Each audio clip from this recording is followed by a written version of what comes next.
So, B5014. So, tinatanong kung paano daw ba gamitin sa pagkukondisyon, mga kabakyard. So, ito mga kabakyard B50, binibigay ito 4 times a week. Yan. So, ibig sabihin, sa isang linggo, mayroon tayong 4 na beses na pagbibigay nito. Okay? So, 4 times natin ibibigay sa loob ng 7 araw.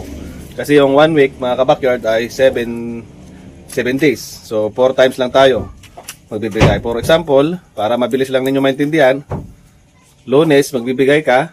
Martes, hindi. Merkules, magbibigay. Biyernes, hindi. Friday, magbibigay. Sabado, hindi. Linggo, magbibigay.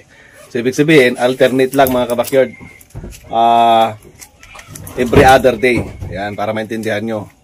So, at ito, mga kabakyard, i-timing nyo sa pagbibigay nyo sa tuwing kayo po ay nagpapakaskas or after nyo pong mag-catch-cut. Yan, i-timing nyo po sa tuwing po nagpapatrain tayo ng ating mga alaga. So, ano po yung mga ginagawa natin minsan? Yung kaskas, kahig, sampi. So, and the other day, pahinga, then kinabukasan ulit ganun. So, after po ninyong magpakaskas, sa hapon, bibigay nyo po ito. No?